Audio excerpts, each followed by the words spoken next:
मेरे सभी प्रिय श्रोताओं को राधे कृष्णा। आज सकट चौथ का व्रत है। आप सभी को सकट चौथ व्रत की बहुत बहुत शुभकामनाएं। स्वागत है। मैं भाविनी मिश्रा आप सभी के सुखी स्वस्थ और मंगलमय जीवन की कामना करती हूँ। आज हमारी माताएं संतान की दीर्घ आयु के लिए पूरे दिन निर्जला व्रत रखेंगी और गणेश जी की विधि विधान से पूजा करेंगी, इसलिए आप सभी को बहुत बहुत शुभकामनाएं। रात को चंद्र भगवान को अर्घ देने के बाद ही व्रत खोला जाता है। सकट माता से अपनी संतान की दीर्घायु के लिए प्रार्थना की जाती है। सकट चौथ की पूजा में व्रत कथा का विशेष महत्व होता है। आज भगवान श्री गणेश जी की पूजा अर्चना की जाती है। उसके बाद चंद्र भगवान को अर्घ देकर ही व्रत का पारण किया जाता है। मान्यता है कि सकट चौथ की पूजा में व्रत कथा का पाठ किए बिना यह पूजा अधूरी मानी जाती है। तो पहली कथा प्रारंभ करेंगे। प्रेम से बोलेंगे श्री गणेशाय नमः। एक दुखिया और सुखिया थी। सुखिया बहुत अमीर थी, उसका परिवार भी बड़ा भरा पूरा था। जो दुखिया थी वो बहुत गरीब थी। इतनी गरीब थी कि जेठानी के यहाँ ही जो भी सेवा टहल करती थी उसी से अपना गुजारा करती थी। जो कुछ चूनी चोकर मिल जाता उसे अपनी झोपड़ी में आकर पकाकर खा लेती।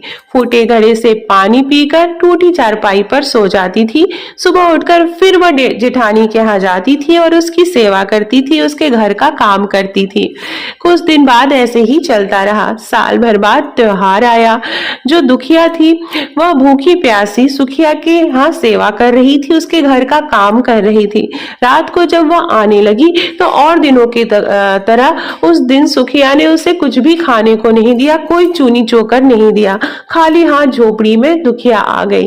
खेत से थोड़ा सा बथुआ तोड़ ले आई, थोड़े से चावल के कण ढूंढ ढूंढ के घर में से इकट्ठे किए, कण के लड्डू बनाए, बथुआ बनाकर रख दिया। रात को जब सकट माता आई, टटिया की ओर खड़ी होकर बोली, ब्राह्मणी खोलो, किवाड़ा खोलो। देवरानी बोली, जो कि दुखिया थी, चली जाओ माता, किवाड़े कहाँ हैं? भीतर आते ही सकट माता ने कहा, बड़ी भूख लगी है। दुखिया ने कहा, माता जो कुछ दिया है खाओ। कन के लड्डू और बथुआ के दोधा आगे उनके रख दिया।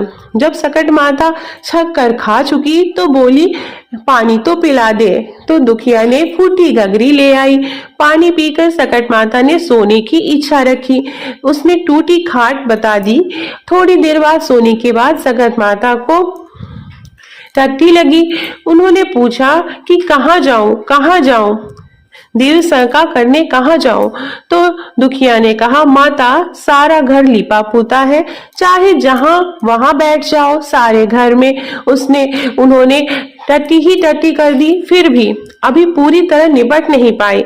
पूछा, अब कहाँ जाऊं? देवरानी ने कहा, अब मेरे सिर पर कर दो माता। तो दुखिया ने कहा, माता सारा घर तो लिपा पुता है। तो उन्होंने फिर उसके सिर पे पांव रखकर वहां पर देव संगा से उसे नहला दिया और चली गई। सुबह जब दुखिया उठी तो सारी झोपड़ी कंचनमय हो गई। चारों तरफ सोना ही सोना बिखरा पड़ा था। जल्दी जल्दी बटोर कर रखने लगी, पर सोना चुकता ही नहीं था। वह रखते रखते थक गई। कुछ देर बाद उधर से देवरानी नहीं आई। जब जेठानी के यहाँ तो वह बहुत सोचने लगी। जेठानी बोली, जो कि सुखिया थी, बोली, कल त्योहार था, सारा काम पड़ा है और दुखिया अब तक नहीं आई, अभी तक उसका पता नहीं है। उसने अपने लड़के को भेजा और कहा, जा फौरन जा, उसे बुला लाओ। लड़के ने तो खबर दी तो जेठानी भी धक रह गई। दौड़ी दौड़ी पहुंची तो देखा दुखिया के घर में चारों तरफ सोना ही सोना बिखरा पड़ा था। दुखिया से सुखिया ने पूछा कि कहाँ से लाई इतना सोना, किसको मूसा? तो दुखिया ने सहज भाव से बोला कि किसी को न घूसा न किसी को मूसा, यह सब सकट माता की कृपा है। सुखिया ने पूछा, ऐसी क्या सेवा की तूने जो सकट माता प्रसन्न हो गई? दुखिया बोली, मैंने तो कुछ नहीं किया, केवल कन के लड्डू और बथुआ का धोधा दिए थे खाने को। इस प्रकार उसने सब कुछ बता दिया। सुखिया घर आई और गरीबों की तरह ही रहने लगी। साल भर बाद जब सकट माता का त्योहार आया तो दुखिया की भांति कनक के लड्डू बनाए और बथुआ का धोता बनाए, फूटी गगरी और टूटी चारपाई रख दी और सकट माता की राह देखने लगी। रात में सकट माता ने दरवाजा खटखटाया। सुखिया ने कहा, माता किवाड़े कहाँ है? टटिया खोलकर आ जाओ। सकट माता ने जो पिछले साल देवरानी के साथ किया था वही सब किया। सुखिया ने कहा, माता जो कुछ खाओ पियो, तुमसे कुछ छिपा तो नहीं है? सकट माता ने खाया पिया और टांग फैलाकर सोई और आधी रात को घर में तथा जेठानी को टटी से नहला दिया और माता चली गई। सुबह हुई, लड़के बच्चों ने देखा चारों तरफ गंदगी ही गंदगी फैली पड़ी है। जेठानी भी गंदगी से नहाई निकली, चलना भी कठिन था, सारा घर बदबू से भर गया। उन्होंने कहा, तुमने ये क्या किया? सुखिया ने खिसियाकर दुखिया को बुलाया। देवरानी आई। उसने सुखिया ने बड़े ताने से कहा कि तुमने जो कहा था मैंने वह सब कुछ किया। दुखिया ने कहा, तुमने तो बहन गरीबी का नाटक किया था। मैं तो गरीब थी पर तुम तो अच्छा खिला सकती थी, तुम्हारे पास तो सब कुछ भरा पूरा था। और सकट माता को तुम इसी कारण तुमसे सकट माता अप्रसन्न हो गई। मेरी गरीबी से उन्हें दया आई और उन्हें सब कुछ दे दिया और तुमने नकल की मेरी। तुम्हारे पास सब कुछ था, तुम अच्छे अच्छे भोजन सकट माता को खिलाती तो वह प्रसन्न होती। तो इस तरह से दुखिया और सुखिया का घर परिवार आपने देखा। दुखिया को बहुत सारे सोने चांदी जवाहरात से सकट माता का आशीर्वाद प्राप्त हुआ। तो ये थी सुखिया और दुखिया की कथा सकट माता। तो चलिए प्रेम से बोलेंगे सकट चौथ माता की जय।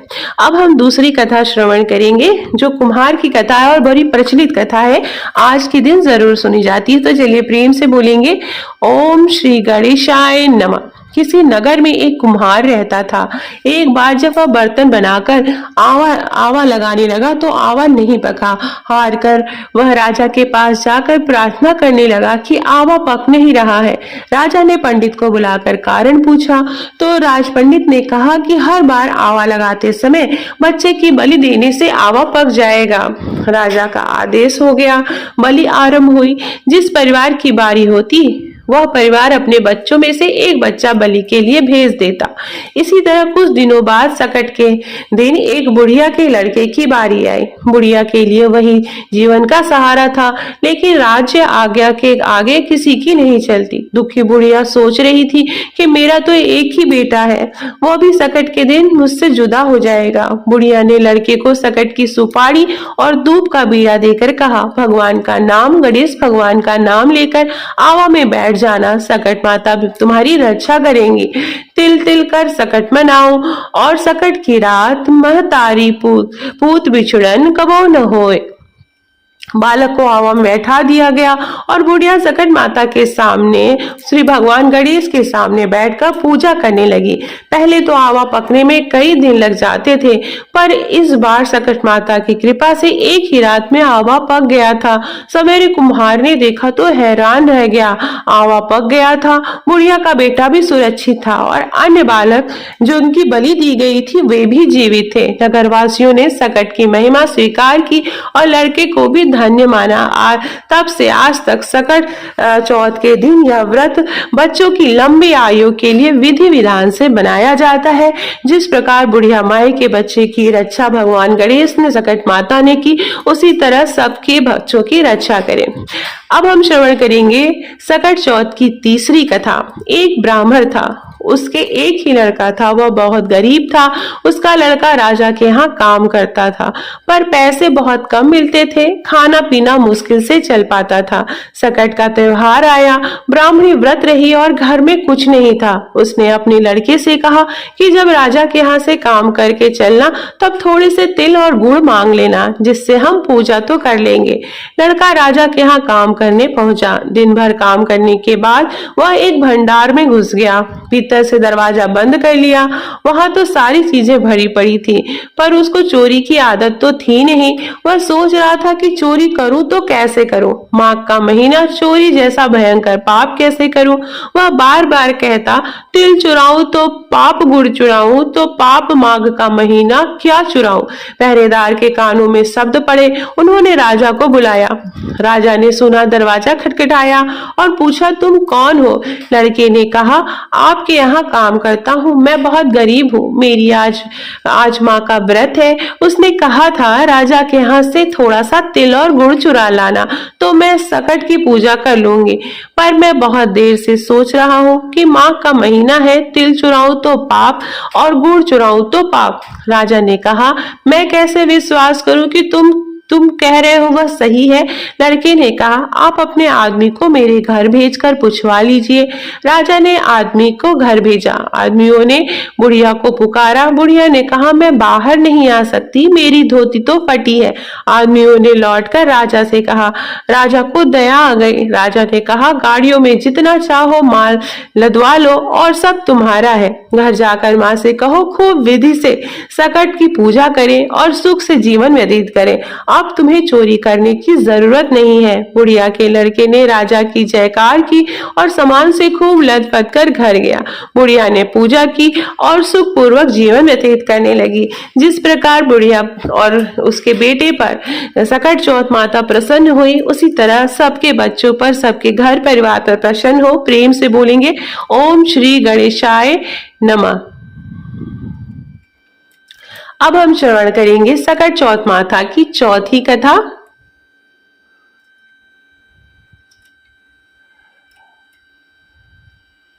एक राजा था, उसके कोई संतान नहीं थी, वह बहुत दुखी रहता था। एक दिन राजा अपने घर के दरवाजे पर बैठा था, उधर से एक भंगिनी निकली। उसने दूसरी औरत से कहा, आज सुबह से निर्वंशी राजा का मुंह देख लिया। निर्वंशी राजा का मुंह देखा है, देखो दिन कैसा बीतता है। राजा ने यह बात सुन ली, वह महल में आकर चुपचाप लेट गया। सभी रानियां आई और राजा से बोली, राजा उठिए, खाना खाइए। पर राजा न उठे। उन्होंने कहा, मेरा इतना बड़ा राज, इतनी रानियां, पर बिना पुत्र के एक भंगिन ने मुझे कहा कि निर्वंशी राजा। महल में सभी लोग दुखी हो गए, पर छोटी रानी की दासी बड़ी चालाक थी। उसने छोटी रानी से कहा, राजा बहुत दुखी है, हम जो कुछ करती जाए तुम चुपचाप देखती जाओ, राजा का दुख दूर हो जाएगा। उसने जाकर राजा से कहा, राजा जी उठिए, भोजन करिए, छोटी रानी गर्भवती है। राजा बड़ा खुश हुआ और उठकर खाना खाया और 9 महीने तक पुत्र होने का इंतजार करने लगा।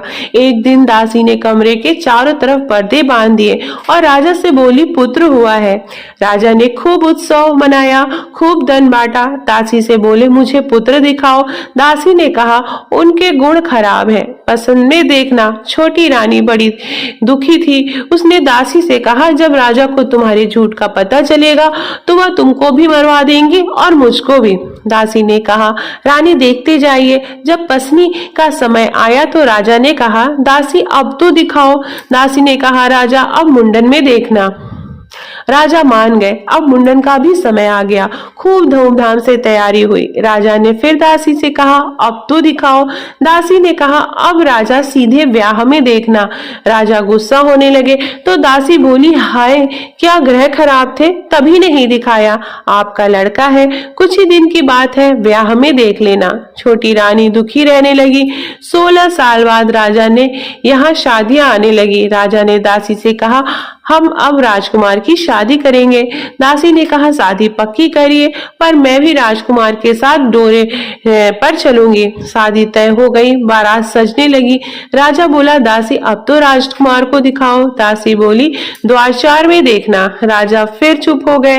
दासी ने एक बड़ी सी थाली में तिल और गुड़ मिलाकर एक लड़का लिटाया और उसको ढककर डोली में बैठकर बारात में चल दी। छोटी रानी दुख से बार बार बेहोश हो जाती थी और कहती थी, यह दासी राजा की बेइज्जती करवाएगी। बारात चली जा रही थी। लोग थक कर एक जगह विश्राम करने लगे। दासी का डोला एक पीपल के चबूतरे पर रख दिया गया। दासी नहाने तालाब में चली गई। उसी पेड़ के नीचे सकट देवी बैठी थी। सकट देवी ने देखा डोरे के आसपास चींटी लगी है और जा रही है। उसने डोरा खोलकर देखा तो थाली में तिल गुड़ निकाल कर खाया। सकट देवी को बहुत अच्छा लगा, मीठा मीठा। धीरे धीरे देवी ने सब गुड़ और तिल खा डाला। अब थाली खाली हो गई। दासी नहाकर लौटी तो देखा सकट देवी बैठी है और थाली खाली है। अब क्या था? दासी सकट माता के पैर पकड़कर जोर जोर से रोने लगी। बोली, मेरा बेटा लिया है, मेरा बेटा देव। थाली में मेरा बेटा पड़ा हुआ था, आपने उसको खा लिया है, अब मुझे बेटा दोगी तभी मैं पैर छोड़ूंगी। अब सकट माता बड़े संकट में फंस गई। उन्होंने कहा, अच्छा पैर छोड़ो, बेटा ले लो। 16 साल का सुंदर कुंवर सकट देवी ने दे दिया। तब दासी बहुत प्रसन्न हुई। बारात दरवाजे पे पहुंची। राजा ने कहा, दासी अब तो समय आ गया, राजकुमार को दिखाओ। दासी ने पालकी से पर्दा हटा दिया। राजा राजकुमार को देखकर दंग रह गए और बोले, इतना सुंदर बालक, इसलिए तो तुम मुझसे नहीं दिखाया। खूब धूमधाम से शादी हुई। जब बारात वापस आई तो छोटी रानी दुख से बेहोश पड़ी थी कि जाने क्या हुआ होगा। जब बारात दरवाजे पर आई तब दासी दौड़ कर आई और छोटी रानी से बोली, राजकुमार और बहू का परीक्षण करो चल के। रानी लड़के और बहू को देखकर फूली न समाई। दासी ने कहा, रानी हम सवा पसेरी का लड़का बनाकर ले गई थी, तुम सवा मन का तिल गुड़ बनाकर सबको प्रसाद बांटो। सकट माता की कृपा से तुम्हें पुत्र की प्राप्ति हुई है। तो जैसे सकट माता ने राजा का उद्धार किया, हम सभी का उद्धार करे। हम सब के बच्चों, पुत्रों पुत्रियों की लंबी आयु हो, इसी की कामना करते हुए ये वीडियो एंड करती हूँ। एक बार हम सब प्रेम से बोलेंगे, सकट चौथ माता की जय, श्री गणेश भगवान की जय, गौरी माता की जय। तो वीडियो पसंद आए तो मेरे चैनल को प्लीज सब्सक्राइब करिएगा। कमेंट बॉक्स में श्री गणेशाय नमः जरूर लिखिएगा। बहुत बहुत धन्यवाद।